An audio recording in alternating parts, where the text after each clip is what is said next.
கூட தெரியாது. ஆனால் நீ உன் கேங் ஃப்ரெண்ட்ஸ்னால நீ போய் அவனை வெட்டணும். தெரியும் அவன் கூட்டாளியாக கூட இருக்கலாம், இல்லைன்னா அவன் ஒரு நல்லவனாக கூட இருக்கலாம்.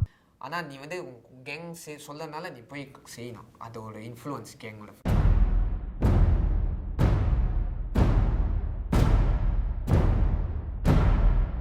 செஞ்ச குற்றங்களை ஒத்துக்கிறதுக்கு தில்லு வேணும். அதை மனம் திறந்து பேசுறதுக்கு தைரியம் வேணும். கசப்பான அனுபவங்களை ரீவைண்ட் பண்ணி மறுபடியும் பயணிக்கிறதுக்கு தெம்பு வேணும். இதெல்லாம் ஒரே நேரத்தில் ஒன்று சேரத்துக்கு ஒரு அரங்கம் வேணும். அதுக்கு இந்த நிகழ்ச்சி வேணும். இது ஒரு புதுமையான நிகழ்ச்சி. பல ஆழமான உண்மைகள் ஒரு அழகான கோர்வையா மலரப்போகுதுன்னு சொல்றதை விட நாங்கள் கிளற போறோம்னு சொல்றது தான் இன்னும் கரெக்டாக இருக்கும்.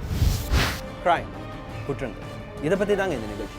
ஆனால் கண்ணோட்டம் உண்மை சம்பவங்கள், குற்ற செயல், இதெல்லாம் நம்ம பார்த்தது தானே நீங்கள் சொல்லலாம். ஆனால் இதில் ஒரு தனி சிறப்பு இருக்கு. ஏன்னா இதை நம்மக்கிட்ட சொல்ல வர்றது அந்த நிஜங்கள்ங்கிற கருப்பு பக்கங்களில் ஊடுருவின உண்மை கதாபாத்திரங்கள். இது யாரா வேணாலும் இருக்கும். அந்த குற்றத்தை செஞ்ச கைதியாக கூட இருக்கும். நம்மளோட ஒவ்வொரு கதையையும் நிஜ கைதிகளின் கேஸ் ஃபைல்ஸ் வந்து எடுத்துருக்கோம். அதனால் இந்த உண்மை உணர்வுகளுக்கு உயிர் கொடுக்க நாங்கள் இந்த நிகழ்ச்சிக்கு வச்ச பேர் ஒரு கைதியின் டைரி.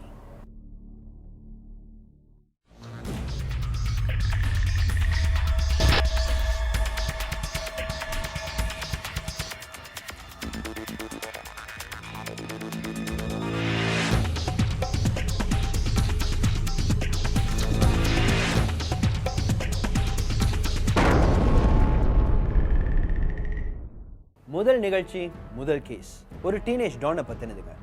இவர் தான் டேவிட் துரைராஜ். இதான் இவரோட பேர். 13 வயசுல கேங், 15 வயசுல அடிதடி, 17 வயசுல ரத்தம்னா இஷ்டம். கேட்கவே கஷ்டமா இருக்குல்ல? உண்மைங்க. உண்மையை தோண்டுவோமா? டேவிட் துரைராஜ் சின்ன வயசுல எல்லா குழந்தைகளை போலவும் நல்லா படிச்சாரு. ஸ்டோரி புக்ஸ்னா ரொம்ப இஷ்டம். அம்மா அப்பானா ரொம்ப பிடிக்கும். ஆனா இதெல்லாம் பிரைமரி ஸ்கூல் போற வரைக்கும் தான். டேவிட் செகண்டரி ஸ்கூல் போனதுக்கு அப்புறம் எல்லாமே மாறிடுச்சு. உருப்படாத நண்பர்கள், நினைச்சிடாத கெட்ட பழக்கங்கள், குண்டர் கும்பல்கள், அடித்தடின்னு டேவிட் வாழ்க்கையே தலைகீழையாயிடுச்சு. அதுக்கு காரணம் அவரோட குடும்பத்துக்கிட்ட இருந்து கிடைக்காத கவனிப்பு, முக்கியமா நேரம். கேங் சேர்ந்ததுனாலையோ புது ஆக்டிவிட்டீஸ் இந்த மாதிரி இன்வால்வ்மெண்ட்னால என்னோட படிப்பும் கொஞ்சம் கொஞ்சமாக லூஸ் பண்ண ஆரம்பிச்சிட்டேன். செக்டரி 3 வருஷம் ஃபெயில் பண்ணியும் என்னை வந்து என் லெவலுக்கு கடைசியாக ஒரு சான்ஸ் கொடுத்தாங்க. ட்ரை பண்ணேன், முடியல. So I can't go to O levels. that was end of my education path lah. ஒரு சைட் சேடாக இருந்தாலும் இன்னொரு சைட் வந்து அது ஒரு ஹாப்பினஸ். ஓகே, இப்போ தான் வந்து முன்னி வந்து கூட்டாளி கூட அப்பப்போ தான் மீட் பண்ண முடியும். இப்போ வந்து எனி டைம் மீட் பண்ண முடியும். முன்னி பார்ட் டைம் கேங்ஸ்டர்லேருந்து இப்போ ஒரு ஃபுல் டைம் கேங்ஸ்டர் ஆகும். ஸ்கூலுக்கு போகிறதில்ல. ஸோ என்னோடய ஒஃபென்சஸஸ் ரொம்ப வேர்ஸ் ஆச்சு. என்னோடய கேஸ்னு சொன்னால், பெரிய கேஸ்னு சொன்னால், ஒரு வாட்டி என்ன நினச்சின்னா எல்லாம் உட்காந்துக்கிட்டு தண்ணி அடிச்சுட்டு அதோட என் கூட்டாளில் என்ன சொன்னானுங்க, வா எல்லாம் பாப்புக்கு போவோன்னு சொன்னானுங்க. சரி, நானும் சேர்ந்து போனோம்.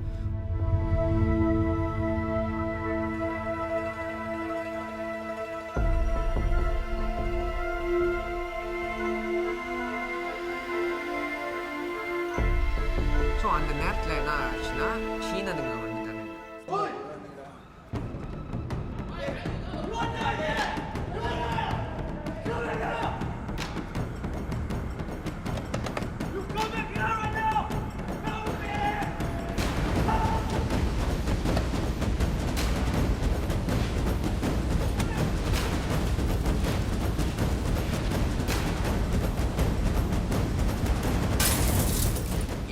ஏதாச்சும் செஞ்சாலும் பரவாயில்ல, ஆனால் என் கூட்டாளி மேலே கையை வச்சா அது என்னால் ஏற்றுக்க முடியாது. அதனால் என்னோட லெக் எடுத்தேன், நேராக போனேன். அவங்க நெஞ்சில் ஒரே ஒரு சொருவு.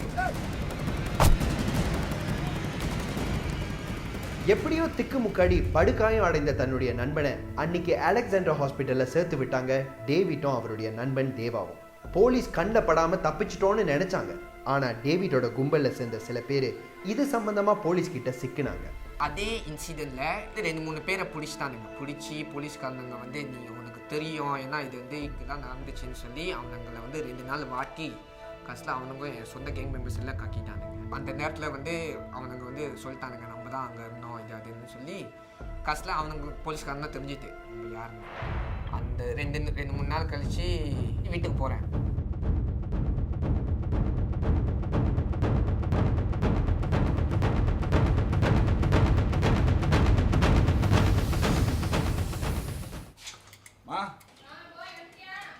சோறு போடுங்க.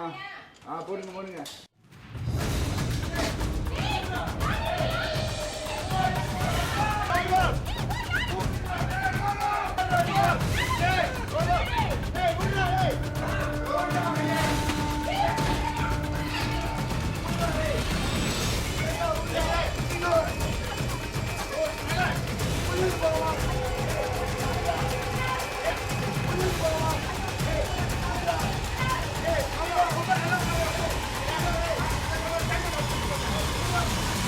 அம்மா அழுகுறாங்க, உழுந்து விடுங்க என்ன ஆச்சு. எனக்கு ஒன்றுமே புரியல, தலையும் புரியல, வாழம் புரியல. ஆனால் எனக்கு சஸ்பெக்ட்லாம் வச்சு விட்டானுங்க. ஆனால் எனக்கும் தெரியல. ஆனால் எங்கள் அம்மா மூஞ்சி பார்க்க எனக்கே ரொம்ப ரொம்ப சோகமாச்சு. ஏன்னா எங்கள் அம்மாவும் இந்த மாதிரி அழுதுதுங்க என்னை பார்த்து, இப்படி உழுந்து அழுகுறாங்கன்னு சொல்லி. ஸோ என்னையோ காடியில் பிடிச்சி இழுத்துட்டு போய் அட்டின்னு விட்டு, ஆனால் அவனுக்கு அடிக்கூட நான் ஒன்றும் ஒத்துக்கலை. சொந்த கூட்டாளியும் சொன்னோன்னா எனக்கு மனசு உடஞ்சிது. ஏன்னா கூட்டாளிக்காக தான் நானே எல்லாம் செய்கிறது. ஆனால் சொந்த கூட்டாளியே வச்சு வரான்னு சொன்னோன்னா எனக்கு மனசு உடஞ்சிது. இதுக்கு மேலே எங்கேருந்து போய் சொல்லுறது சொல்லி தான் நானும் சரி நான் தான் செஞ்சேன்னு ஒத்துக்கிட்டேன். போலீஸ் ஆஃபீஸர் சொன்னாங்க, என்னது நீ வந்து மோஸ்ட் நீ வந்து ஆர்டிசி போவேன் ஒரு 18 months. ஸோ ஜெயிலுக்கு அது ஆர்டிசினா அதோ ஒரு ஃபார்ம் ஆஃப் ஜெயில் தான். ஸோ ஜெயில் போகணுன்னு தெரிஞ்சோன்னே மனசு உடஞ்சி போய் அப்போ தான் தடவை அழுகுறேன்.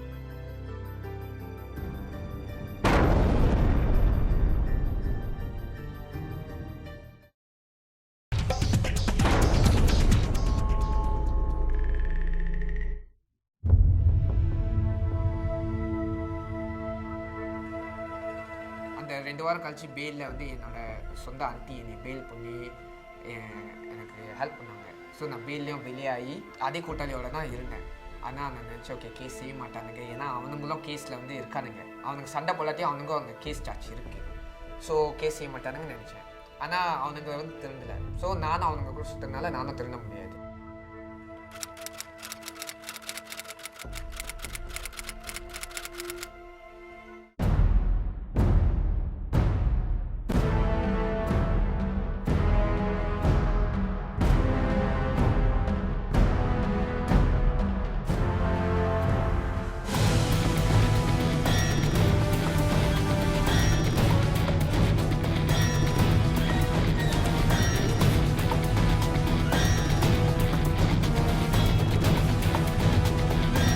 யாருக்காக எதுக்குன்னு தெரியாமலே போய் சண்டை போட்டு வரான்.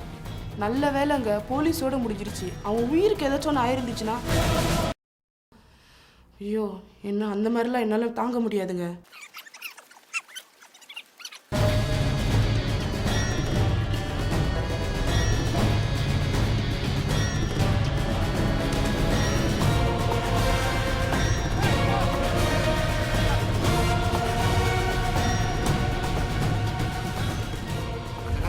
ஓட ஆரம்பிச்சிட்டோம். என்ன செஞ்சது, ஆனால் என் கூட்டாளி ரெண்டு பேர் என்ன செஞ்சுட்டானுங்க, எம்ஆர்டி ஸ்டேஷன் கீழே ஓடிட்டானுங்க. தப்பான வழியில் பிடிப்பட்டானுங்க கண்ட்ரோல் ஆஃபீஸர்ஸ் கிட்டேருந்து. ஸோ அவனுங்களும் நம்மளை வந்து காட்டி கொடுத்துட்டானுங்க. இப்போ வந்து இந்த சொரு கேஸ் இருந்துச்சு, என்னது வெஹிக்கல் தேஃப்டோட. இப்போ 2வது வந்து பிஷான் கேஸ் ஆச்சு. இந்த பிஷான் கேஸ்க்கும் நான் வந்து லேட்டர் நான் வந்து ஆன் த ரன்ல இருந்தேன். ஆனால் அப்படி பிடிப்பட்டேன். ஏன்னா நான் வந்து கோர்ட்டுக்கு போனோம். ஸோ கோர்ட் போனால் போலீஸ்க்கு தெரியும் நான் ஏற்கனவே கோர்ட்டுக்கு கேஸ்க்காக இந்த வெஹிக்கல் தேஃப்ட் அந்த கேஸ்க்காக நான் வரணும்னு சொல்லி அங்கே வெயிட் பண்ணானுங்க. இந்த 2வது கேஸ்க்கு நான் அள்ளிட்டு போயிட்டானுங்க. அள்ளிட்டு போய் என்னையும் சில கூட்டாளியோட நம்மளை எல்லாம் சார்ஜ் பண்ணி இப்போ வந்து 2வது கேஸு.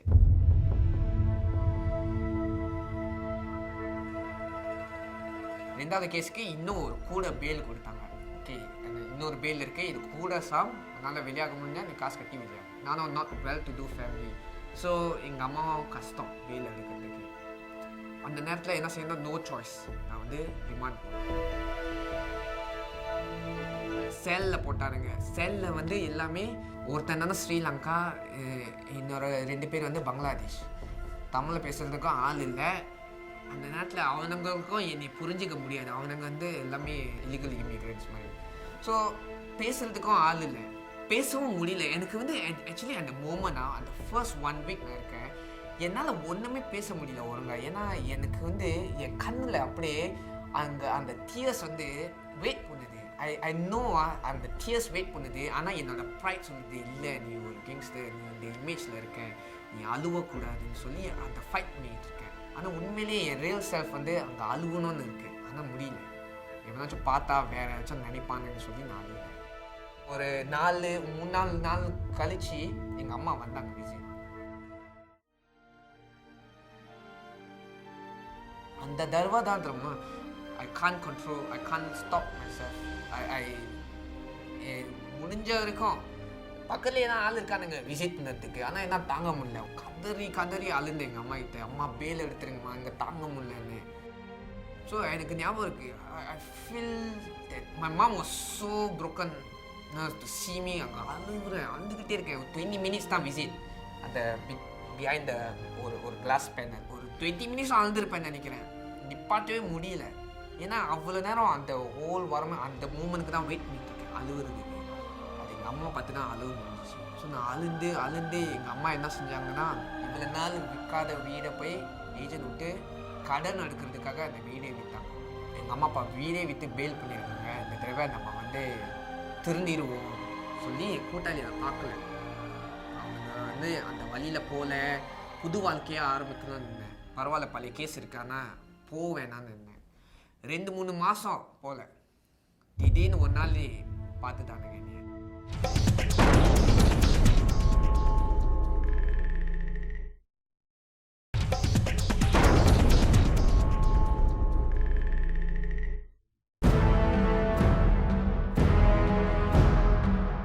எதிரியோ இல்லையோ நீ இந்த கேங்கில் இருக்கிறதுனால நீ அடி வாங்கணும், இல்லைன்னா நீ இருக்கணும். So all the way I was living in fear தான். No way out. அதுதான் கேங்கோட ஸ்டிக்மா. என்னோட கேங் மெம்பர்ஸ் அந்த டைமில் பிடிச்சி ஒருத்தனை சொருவிட்டானுங்க. ஸோ அவனுங்க நம்ம மேலே அவனுங்க நம்ம மேலே பள்ளி எடுக்கணும்னு சொல்லி பிளான் பண்ணியிருக்காங்க. ஸோ ஒரு வாட்டி நம்ம வந்து கிளப் போயிருந்தோம் அந்த டைமில். அது வந்து இயர் 2000 கூட்டாளி ஒரு பர்த்டே செலிப்ரேட் பண்ணிவிட்டு அப்புறம் எல்லாமே 7-Eleven போனோம். 7-Eleven போய் தேக்கால மக்கெட் வந்து இருக்குது 7. நாங்கள் உட்காந்து தண்ணி அடிச்சுருந்தாங்க.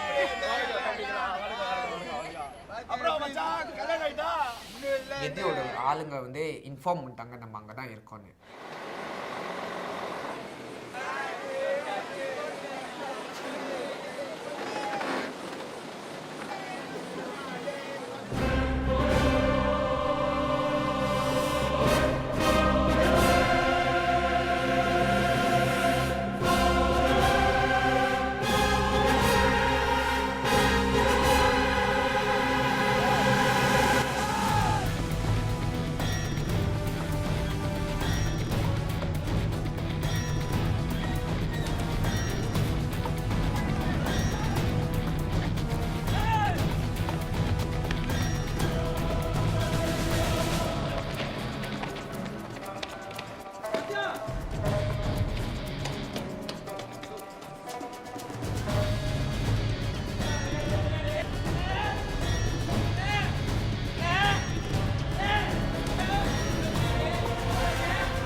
எல்லாம் பிடிப்பட்டானுங்க. ஸோ நான் வந்து அப்படியே நழுவி இறங்கிட்டேன். ஸோ நான் ஒன்றும் பிடிப்பட்டேன்.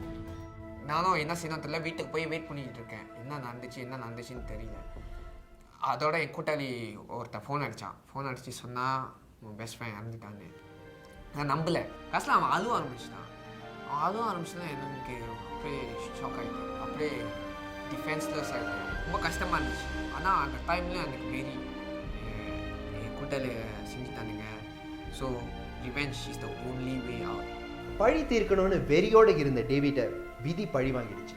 நண்பனை கொண்டவனை தேடி போய் தனக்கு சம்பந்தமே இல்லாத வேறொரு கும்பலோட பஞ்சத்துக்கு பலியானாரு டேவிட்.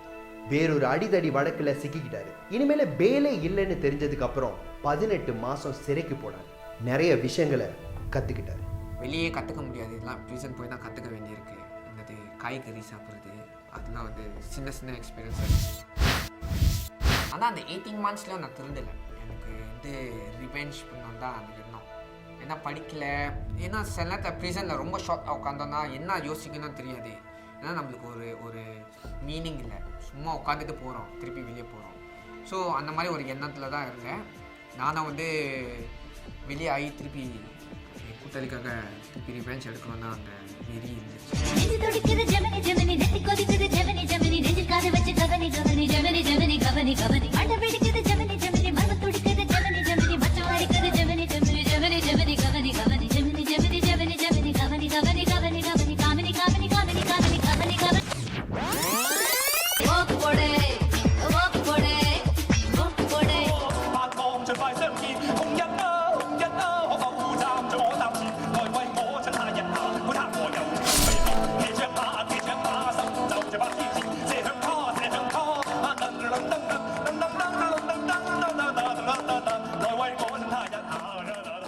ஸோ இந்த 2 கேஸ்க்கும் இப்போ நான் வந்து வாண்டடில் இருக்கேன்.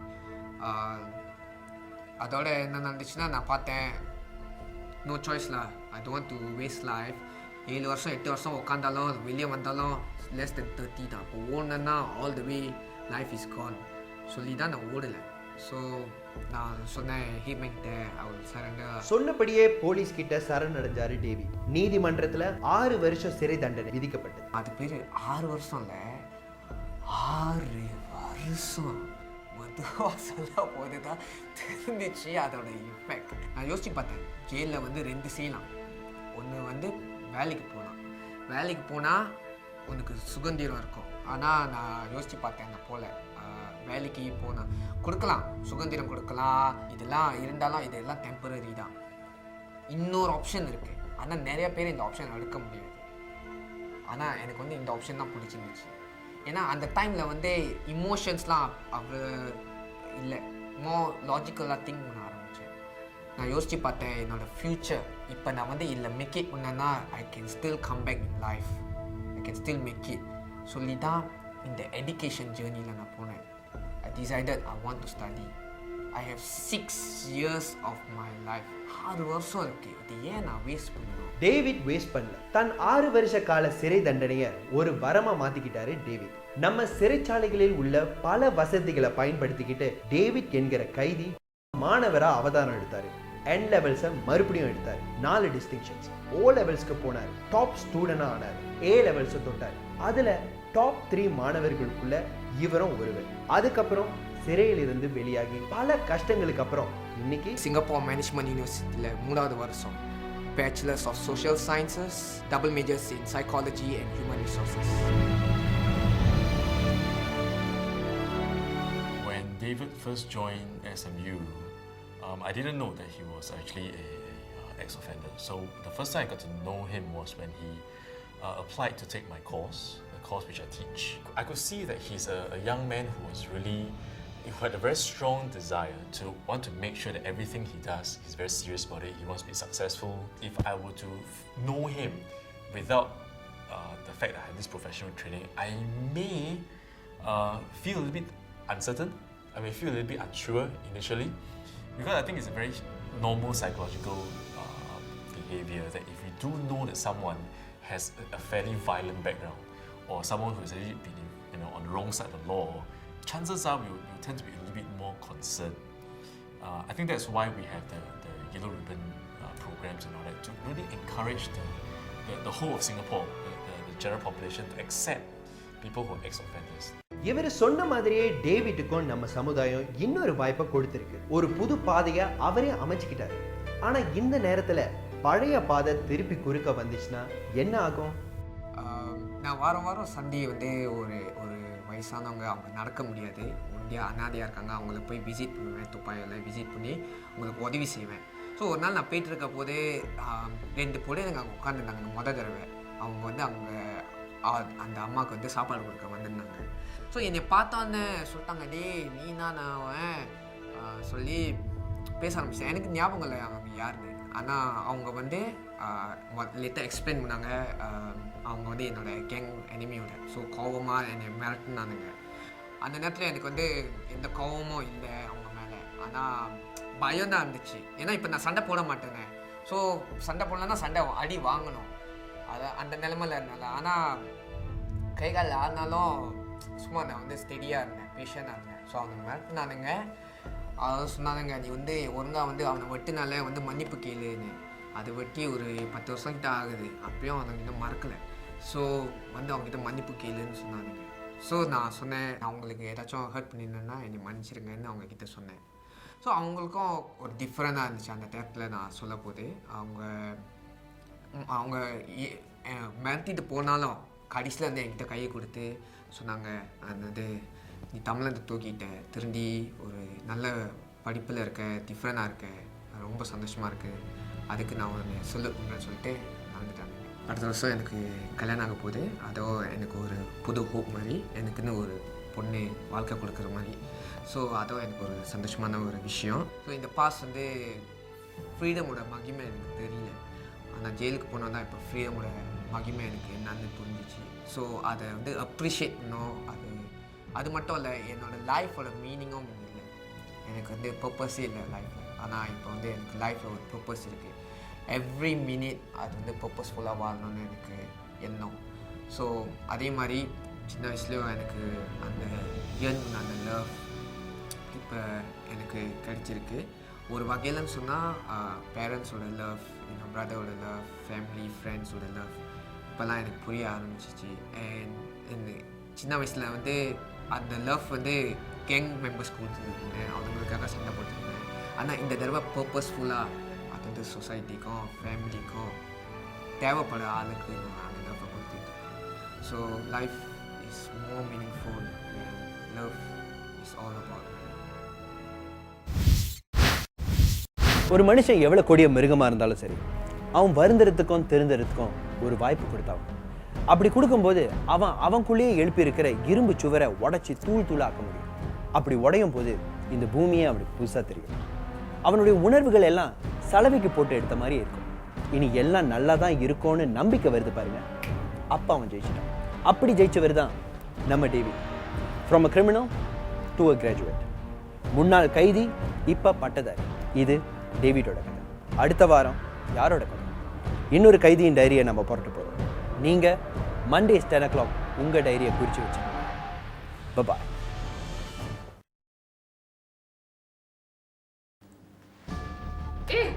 எப்படி பார்க்குறியா? போய் சொல்லாத.